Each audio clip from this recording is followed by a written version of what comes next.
Good morning students. आज हम आपके प्रैक्टिकल का लास्ट पार्ट करेंगे, सर्वेइंग। और आपके सिलेबस में इस सेमेस्टर में आपको करना है प्लेन टेबल सर्वे।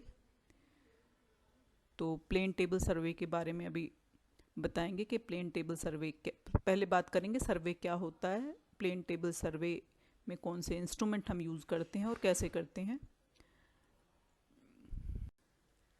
तो प्लेन टेबल सर्वे करने से पहले ये जानना बहुत ज़रूरी है कि सर्वे कहते किसे हैं हम, सर्वेक्षण क्या है।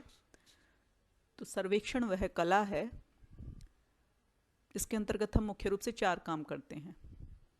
क्या क्या 4 काम करते हैं, पहले मैं डेफिनेशन बता देती हूँ, फिर मैं क्लियर करूँगी कि सर्वेक्षण वह कला है जिसके अंतर्गत किसी भी स्थान की रेखीय अथवा कोणीय दूरियां मापकर उनकी स्थिति निश्चित करके उचित मापक की सहायता से उसे समतल पटल पर या समतल कागज पर अंकित किया जाता है।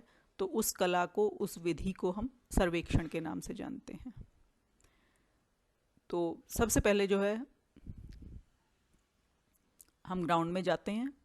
ग्राउंड में जाने के बाद स्थान जो बिंदु हमने लेने हैं वो निश्चित करते हैं, कौन कौन से लेने हैं, उनकी दूरियां मापते हैं। रेखीय दूरियां जो आप फीते से मापते हो, मापी फीते से, मेजरिंग टेप से मापते हो।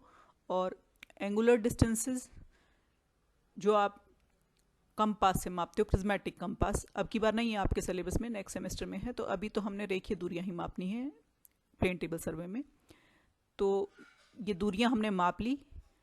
दूरियां मापने के साथ साथ ये भी देखना पड़ेगा कि कौन सा बिंदु, कौन सा पॉइंट जो भी आपने ऑब्जेक्ट लिया है वो किस दिशा में पड़ता है, उसकी स्थिति क्या है, आपके दाईं तरफ है, बाईं तरफ है। तो वो स्थितियां भी हमने देख ली, दूरियां भी हमारे पास आ गई। तो जितनी दूरियां ग्राउंड पे हैं उतना बड़ा हमारा कागज तो है नहीं, तो फिर करेंगे क्या, एक मापक का चुनाव करेंगे। सपोज आपने 15 मीटर का एरिया लिया है, तो आप ये मान सकते हैं कि 1 सेंटीमीटर 1 मीटर से दिखाएगा, तो 15 सेंटीमीटर अगर आपके कागज अलाउ करते हैं। अगर नहीं करते हैं तो फिर जो है आप 1 सेंटीमीटर से 2 मीटर दिखा के उसके अकॉर्डिंगली जो है अपने ग्राउंड के स्केल को तय कर सकते हैं। और जब ये सारे काम आपने कर लिए तो इन दूरियों को आप समतल कागज पर अंकित करके उसका प्लॉट तैयार कर देते हैं, प्लॉटिंग कर लेते हैं उसकी। तो ये आपका सर्वेक्षण हो जाता है। मैं फिर से रिपीट कर रही हूँ कि सर्वेक्षण वह कला है जिसके अंतर्गत किसी भी स्थान की रेखीय कोणीय दूरियां मापकर उनकी स्थिति निश्चित करके उचित मापक की सहायता से उन्हें समतल कागज पर अंकित किया जाता है। तो ये 4 बातें हैं सर्वेक्षण में याद रखने लायक, और 4 काम ही हमको करने होते हैं। तो अब आते हैं अपने प्लेन टेबल सर्वे पे, जो हमारे सिलेबस का पार्ट है। प्लेन टेबल सर्वे या समतल पटल सर्वेक्षण। तो समतल पटल सर्वेक्षण जो है वो भी सर्वेक्षण की एक विधि है, और इसका नाम उन इंस्ट्रूमेंट्स के नाम पे है जो हम ये सर्वे करते हुए करते हैं। इस सर्वेक्षण में और दूसरे सर्वेक्षण में फ़र्क ये क्या है कि इसमें हम सारे काम ग्राउंड पे ही कर लेते हैं। ग्राउंड पे ही हमने दूरियां ली, स्थिति उनकी निश्चित की, वहीं पे स्केल लिया और स्केल के अकॉर्डिंगली ग्राउंड पे ही प्लॉट कर लिया। तो यहाँ पे जो है सर्वेइंग का और प्लॉटिंग का काम जो है, ऑब्जर्वेशन का और प्लॉटिंग का काम दोनों साथ साथ ग्राउंड पे ही हो जाते हैं। और ये सर्वेक्षण जो है, प्लेन टेबल सर्वे जो है, जो छोटे स्केल के मापक हैं उनके लिए सबसे ज़्यादा सूटेबल है। तो अब देख लेते हैं कि प्लेन टेबल सर्वे करते हुए कौन कौन से इंस्ट्रूमेंट्स का हम इस्तेमाल करते हैं। तो इंस्ट्रूमेंट्स में सबसे पहले, जैसे नाम बता रहा है, प्लेन टेबल, एक समतल पटल का इस्तेमाल हम करते हैं। और वो समतल पटल जो है उसको हम एक स्टैंड के ऊपर खड़ा करते हैं, ट्राइपॉड स्टैंड जिसको बोलते हैं। त्रिपाद 3 पैर होते हैं उसके, तो 3 पैर वाले स्टैंड के ऊपर जो है हम प्लेन टेबल सर्वे को रखते हैं। इसके अलावा जो स्थितियां निश्चित करने के लिए जिस इंस्ट्रूमेंट का हमने इस्तेमाल करते हैं उसको एलिडेट कहा जाता है। दर्श रेखक हिंदी में, अंग्रेजी में भी एलिडेट, प्रचलन में एलिडेट शब्द ही है। इसके बाद हम इस्तेमाल करते हैं साहुल पिंड और साहुल चिमटे का दोनों जुड़े हुए ही हैं। इसका इस्तेमाल जो है सेंटरिंग करने के लिए होता है कि ग्राउंड का सेंटर में जो हमारी शीट का सेंटर है, जो आप सर्वे कर रहे हैं, सर्वेक्षण शीट का सेंटर जो है, जब हमने ग्राउंड पे उतारना होता है या ग्राउंड का सेंटर जो है शीट के ऊपर लेना होता है, तो हमको इसका इस्तेमाल करना पड़ता है। इसके बाद दूरियां मापने के लिए मेजरिंग टेप का हम इस्तेमाल करते हैं, और भौगोलिक उत्तर देख के कि किधर है आपको पता होगा, तो चुंबकीय उत्तर ज्ञात करने के लिए ट्रफ कंपास का इस्तेमाल किया जाता है। और आपका जो समतल पटल है, आपका जो टेबल है वो लेवल्ड है कि नहीं है, लेवलिंग देखने के लिए हम सेपरेट लेवल का इस्तेमाल करते हैं। इसके अलावा जरीब का इस्तेमाल, चेन का इस्तेमाल भी किया जाता है। मीट्रिक चेन हम यूज़ करते हैं अपने सर्वे करते हुए, कई तरह की चेन होती है, अभी जिक्र करेंगे आगे। इसके अलावा आरेख दंड या रेंजिंग रोड और ड्राइंग शीट चाहिए, ड्राइंग शीट, ड्राइंग पिन। तो ये जो है मुख्य इंस्ट्रूमेंट हैं जो सर्वे करते हुए हमें जिनकी ज़रूरत रहती है। अब जिक्र करते हैं कि प्लेन टेबल सर्वेक्षण में हम कौन कौन से इंस्ट्रूमेंट इस्तेमाल करते हैं जिनकी मदद से हम सर्वेक्षण करते हैं। तो उसमें सबसे पहला है प्लेन टेबल, जिसको समतल पटल भी कहते हैं। और इस समतल पटल को सेट किया जाता है ट्राइपॉड स्टैंड के ऊपर। त्रिपाद स्टैंड 3 पाँव वाला स्टैंड होता है, जैसा नाम बता रहा है। और उसके बाद है दर्श रेखक या एलिडेड, प्लम बॉब विद फोक, साहुल पिंड और चिमटा, ट्रफ कंपास, सेपरेट लेवल, मापी फीता, इसके अलावा जरीब, तीर, आरेख दंड, ड्राइंग शीट और ड्राइंग के दूसरे उपकरण जैसे कि पेंसिल, रबड़ और पेपर क्लिप्स या ड्राइंग पिन्स। तो ये प्लेन टेबल सर्वे करते हुए ये इंस्ट्रूमेंट जो है इनकी ज़रूरत पड़ती है हमें। तो सबसे पहले जो मेन इंस्ट्रूमेंट है जो प्लेन टेबल सर्वे में इस्तेमाल होता है और जिसके नाम से इसको प्लेन टेबल सर्वे के नाम से जाना जाता है, समतल पटल या प्लेन टेबल। तो प्लेन टेबल एक्चुअली टेबल नहीं होती, जैसा नाम बता रहा है। ये एक ड्राइंग बोर्ड होता है जिसका साइज़ जो है 700 mm इंटू 600 mm होता है।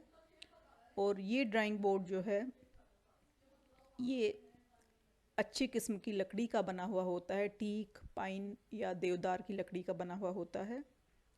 और जो इसका टॉप सरफेस होता है, जो ऊपर का सरफेस इसका होता है, वो लेवल्ड होता है, समतल होता है। और जो इसका नीचे का सरफेस है उसमें जो है एक चूड़ीदार प्लेट अटैच होती है ताकि इसको फिक्स किया जा सके ट्राइपॉड स्टैंड के ऊपर, त्रिपाद स्टैंड के ऊपर फिक्स करने के लिए नट से जो है इसको क्लम्पिंग स्क्रू बोलते हैं, उससे जो है उसको कस के जो है उस ट्राइपॉड स्टैंड के ऊपर सेट किया जाता है। दूसरा मेन इंस्ट्रूमेंट जो इस्तेमाल किया जाता है प्लेन टेबल सर्वे में वो है दर्श रेखक, या इसको एलिडेड कहा जाता है। यूजुअली अंग्रेजी में भी, हिंदी में भी एलिडेड के नाम से ही इसको जाना जाता है। तो ये जो है ये लकड़ी का या किसी धातु का बना हुआ होता है, लगभग 40-50 सेंटीमीटर लंबा, स्केल टाइप का। और इसके दोनों सिरों के ऊपर जो है कब्जे लगे होते हैं। कब्जों की सहायता से 2 फलक लगे हुए होते हैं। एक फलक जो है उसमें ऊर्ध्वाधर महीन झिर्री कटी हुई होती है जिसके दोनों सिरों के बीच और बीच में जो है गोल गोल छिद्र होते हैं। और इस फलक में से जो है आँख की सहायता से हम इसको देख सकते हैं, तो इसलिए इसको हम कहते हैं आई वेन या नेत्र फलक। तो नेत्र फलक के जो ये 3 छिद्र होते हैं, तो सबसे ऊपर वाला छिद्र जो है प्लेन टेबल के तल से नीचे वाली वस्तुओं को देखने के काम आता है, और सबसे नीचे वाला छिद्र जो है प्लेन टेबल के तल के ऊपर स्थित वस्तुओं को देखने के काम आता है। जबकि बीच वाले छिद्र से हम उन वस्तुओं को देखते हैं जो प्लेन टेबल के तल में होती हैं। दूसरा फलक जो है, दूसरे फलक में एक चौड़ी झिर्री होती है और उसमें ऊर्ध्वाधर घोड़े की पूंछ का बाल होता है या बारीक तार या धागा बंधा हुआ होता है। ये जो है ऑब्जेक्ट्स को फेस करता है, तो इसलिए इसको हम दृश्य फलक या ऑब्जेक्ट वेन कहते हैं। इस यंत्र को प्लेन टेबल पर रख के हम विभिन्न वस्तुओं की स्थिति निर्धारित करके रेखाओं को खींच लेते हैं और किसी भी वस्तु की सिधाई जो है तब मानी जाती है जब नेत्र फलक, दृश्य फलक और वस्तु एक ही सीध में हो। कहने का अभिप्राय क्या है कि आई वेन, ऑब्जेक्ट वेन और जो ऑब्जेक्ट आप सर्वे कर रहे हो वो जब तीनों एक सीध में हो तो उस वस्तु की, उस ऑब्जेक्ट की स्थिति जो है वो निश्चित कर ली जाती है। और लाइन खींचने के लिए हम जो है जो फ्लूशियल एज होता है, ढालू धार होती है जो इसकी, उसका इस्तेमाल करते हैं। इसको फ्लूशियल एज भी कहते हैं, इसको वर्किंग एज या कार्यकारी किनारा भी कहा जाता है। और इस पे जो है सेंटीमीटर्स में या इंच में निशान लगे रहते हैं, तो इस कारण जो है हमें स्केल की ज़रूरत नहीं पड़ती। लंबाइयाँ मापने के लिए हम इसी फ्लूशियल एज का इस्तेमाल कर लेते हैं। प्लेन टेबल में इस्तेमाल किया जाने वाला अगला जो इंस्ट्रूमेंट है, यंत्र है, उसको हम सेपरेट लेवल के नाम से जानते हैं। एक साधारण यंत्र होता है जिसकी सहायता से हम प्लेन टेबल को समतल करते हैं, लेवल करते हैं। तो इसमें होता क्या है, एक शीशे की नली होती है और उस शीशे की नली में सिपरेट भरी जाती है। सिपरेट भरते समय जो है कुछ स्थान खाली छोड़ दिया जाता है जिससे हवा का एक बुलबुला बन जाता है और इस नली को लकड़ी या किसी धातु के बने हुए समतल आधार वाले आयताकार खोल में जो है फिट कर दिया जाता है। तो जब इस नली में हवा का बुलबुला सेंटर के अंदर आ जाता है, केंद्र में आ जाता है, तो प्लेन टेबल जो है वो समतल हो जाता है। तो इस तरह से समतलन के लिए हम इस सेपरेट लेवल का इस्तेमाल करते हैं। इसके बाद है साहुल चिमटा, या जिसको साहुल द्विभुज भी कहा जाता है, साहुल चिमटा और साहुल पिंड। तो साहुल चिमटा किसी लकड़ी या धातु से बना हुआ यू आकार का एक चिमटे जैसा होता है जिसका ऊपरी सिरा जो है वो नुकीला होता है और निचले सिरे के साथ एक हुक लगा हुआ होता है। हुक के साथ जो है एक मजबूत धागे की सहायता से धातु का एक शंक्वाकार टुकड़ा लटकाया जाता है। उस शंक्वाकार टुकड़े को जो है साहुल पिंड कहा जाता है। जिस धागे की सहायता से साहुल पिंड लटकाया जाता है उस धागे को साहुल रेखा कहते हैं। जब इसे प्लेन टेबल पर स्थित किया जाता है तो साहुल पिंड, साहुल रेखा और साहुल द्विभुज के नीचे लगे हुए हुक जो हैं और उसका ऊपरी जो नुकीला किनारा है, सभी के सभी जब एक सीध में होते हैं, ऊर्ध्वाधर दिशा में होते हैं, तो हमारा सेंटर जो है वो सेट हो जाता है। तो इस तरह से इस यंत्र का इस्तेमाल प्लेन टेबल की सहायता से सर्वेक्षण करते समय धरातलीय बिंदु को प्लेन टेबल पर जो हमने कागज सेट किया है उस पर केंद्रित करने के लिए इसका इस्तेमाल किया जाता है।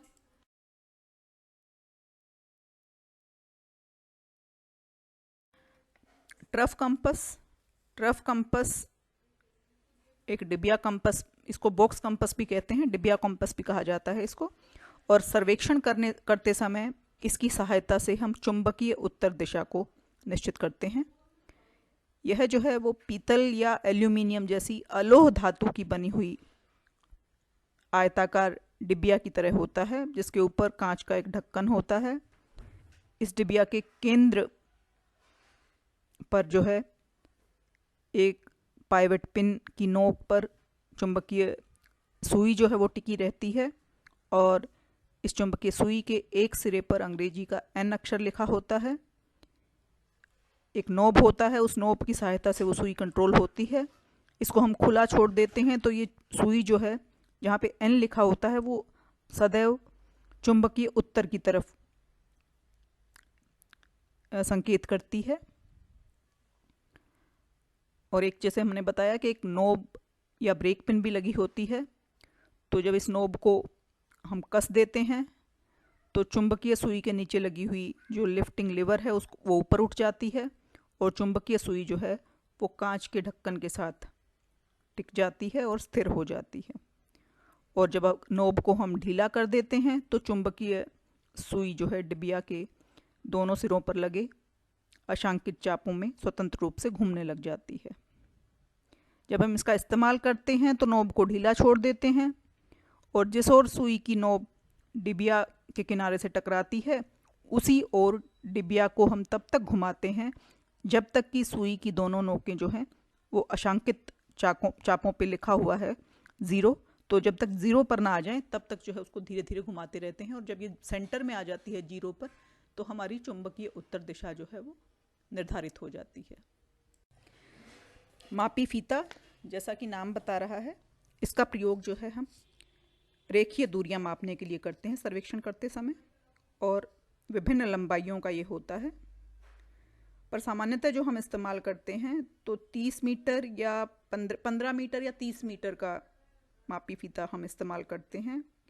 एक्चुअली ये धात्विक फीता होता है। धात्विक से मतलब ये नहीं कि धातु का बना होता है, ये बना तो होता है कपड़े या रबड़ का ही, पर इसके अंदर जो है वो धातु के तार सेट कर दिए जाते हैं ताकि इसकी मजबूती बनी रहे, तो इसलिए इसको हम धात्विक फीते के नाम से जानते हैं। और इस फीते के एक सिरे पर जो है पीतल का छल्ला लगा होता है, दूसरा सिरा जो है वो चमड़े के खोल के भीतर एक धुरी से बंधा हुआ होता है। इस धुरी का संबंध जो है वो खोल के बाहर लगे हुए एक हुक से होता है। जब हम इस हुक को घुमाते हैं तो इसके घुमाने से फीता खोल की धुरी पर लिपटकर खोल के अंदर वापस चला जाता है। तो इस तरह से मापी फीता काम करता है और इसका इस्तेमाल हम रेखीय दूरियां मापने के लिए करते हैं। इसके अलावा सर्वे करते हुए हम तीर या जरीब कीलों का इस्तेमाल करते हैं। ये जो हैं लोहे या इस्पात की मोटी तार के बने हुए होते हैं, जिसकी लंबाई 35 से 45 सेंटीमीटर तक होती है। इसका एक सिरा जो है वो तीखा होता है और दूसरा सिरा जो है वो छल्ले के रूप में मुड़ा हुआ होता है। तो सर्वेक्षण कार्य के दौरान हम इस तीर का उपयोग किसी बिंदु को धरातल पर चिन्हित करने के लिए करते हैं, या जरीब से जो लंबी दूरियां मापने के लिए इसका इस्तेमाल हम करते हैं।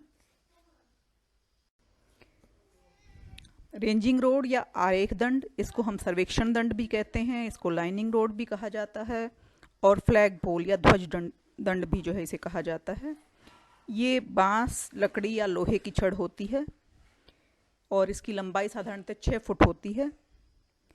इसके एक सिरे पर नुकीला लोहा लगा होता है जिसकी सहायता से इसको ज़मीन में गाड़ा जा सकता है, और लगभग 1 फुट की दूरी पर सफ़ेद और काले या लाल रंग से दूरियां माप की जाती हैं ताकि दूर से दिखाई दे सके।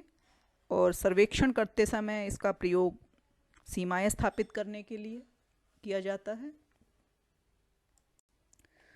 तो रेंजिंग रोड और दूसरे अन्य उपकरणों के अलावा प्लेन टेबल सर्वेक्षण में कंस्ट्रक्शन के दौरान हम कागज, ऑल पिन, ड्राइंग पिन, रबड़, पेंसिल आदि का भी प्रयोग करते हैं।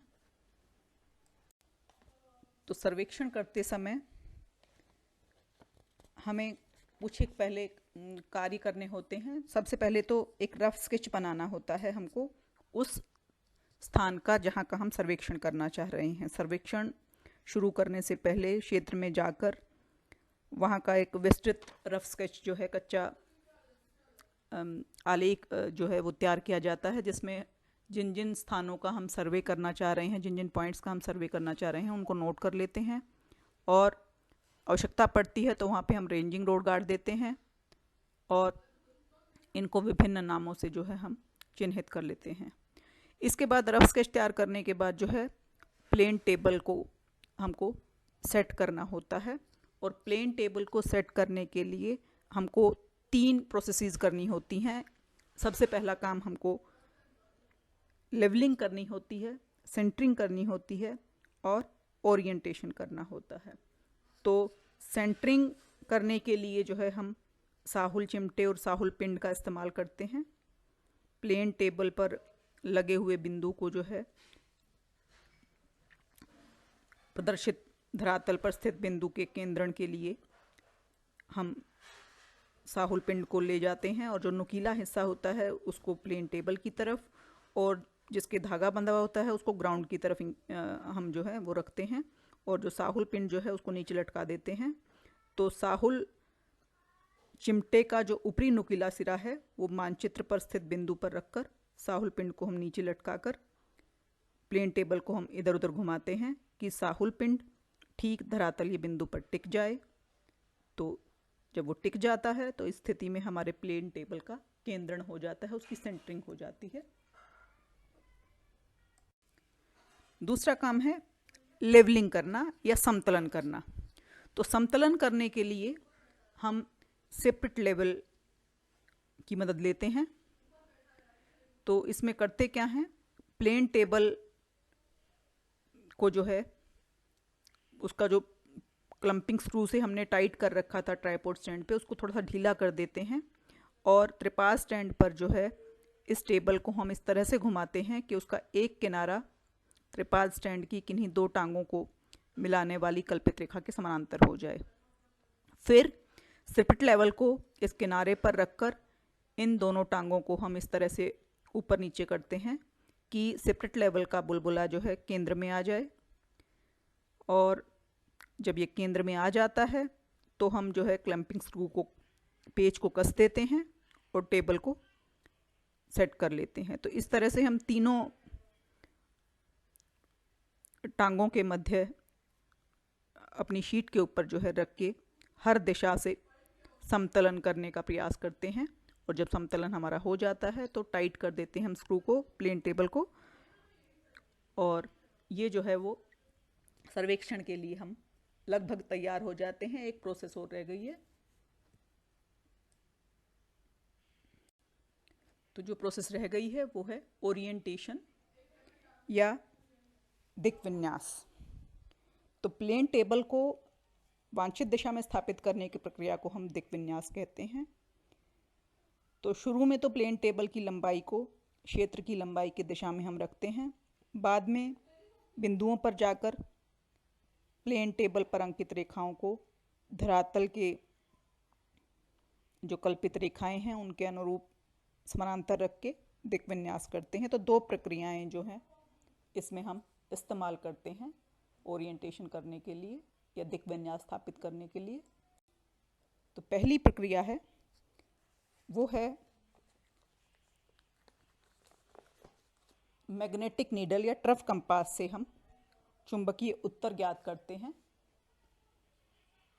तो अगर हमने रेडिएशन मेथड से सर्वे करना है तो इस चुंबकीय उत्तर ज्ञात करने के लिए ट्रफ कंपास जो है बेस्ट मेथड है। ट्रफ कंपास को हम खोल देते हैं जैसे मैंने बताया आपको, और जब 0 पर आपकी चुंबकीय निडल जो है सेट हो जाती है उसको बंद कर देते हैं और मार्क कर लेते हैं अपनी शीट के ऊपर। तो अगर रेडिएशन मेथड के लिए करना है तो ठीक है ये। अगर आपको दूसरी विधि इंटरसेक्शन या दूसरी विधि के लिए करना है तो ये ज़्यादा उपयोगी नहीं है। दूसरे मेथड्स के लिए जो है इंटरसेक्शन हुआ या ट्रेवर्स मेथड हुआ, तो इनके लिए दिक् विन्यास स्थापित करने के लिए हम